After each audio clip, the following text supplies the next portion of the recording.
Yun guys, lipat natin yung ating ignition coil. So tinanggal ko na yung bracket. Ayun na, natanggal na. So bakit nga ba natin ililipat yung ating ignition coil? Dahil merong nag-post sa group, Sir Louis, yung kanyang crankcase, merong biyak, no? So dahil yan sa vibration, kaya natin ililipat yung ating ignition coil. So awareness na rin to. So gagamitin nyo yung 8mm dito nakalagay. 8mm, sinanggal ko rin yung fan cover, no? So ito yung tornilyo ng ignition bracket. So tinanggal ko na rin yung kabit nito. Yung mga wires, naka-clip lang yan dito sa likod. May butas kasi dito sa ilalim. Naka-clip lang yan dito. So try natin inipat dito, no, sa part na to. Gamitin natin ng zip tie. Tanggalin din natin ito kabila. Kasi naka-lock pa yan sa likod.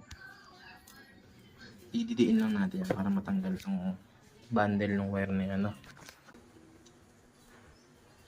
So, tinanggal ko lang yung mga cables dito, yung mga nakaipit. Kasi meron yung clippings dyan, no, para mahiwalay natin yung bracket sa mga cables na yan. And after nyan, pwede na natin hugutin yung ating mga terminals. Tapos, gawa na natin ng paraan. So, iikot ko lang yung ating ignition coil sa ilalim ng cables para maikot na natin. Kasi meron din siyang clip. Ayan, tapos, nilagyan natin siya ng zip tie.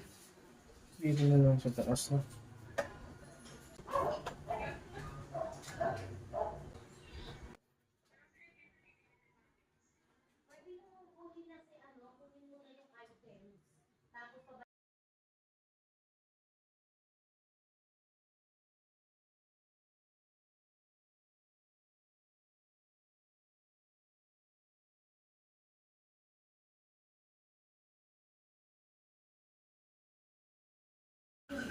Yung friends naman talaga yung tumuna, no?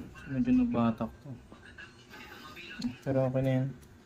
Hindi naman masyado maalog.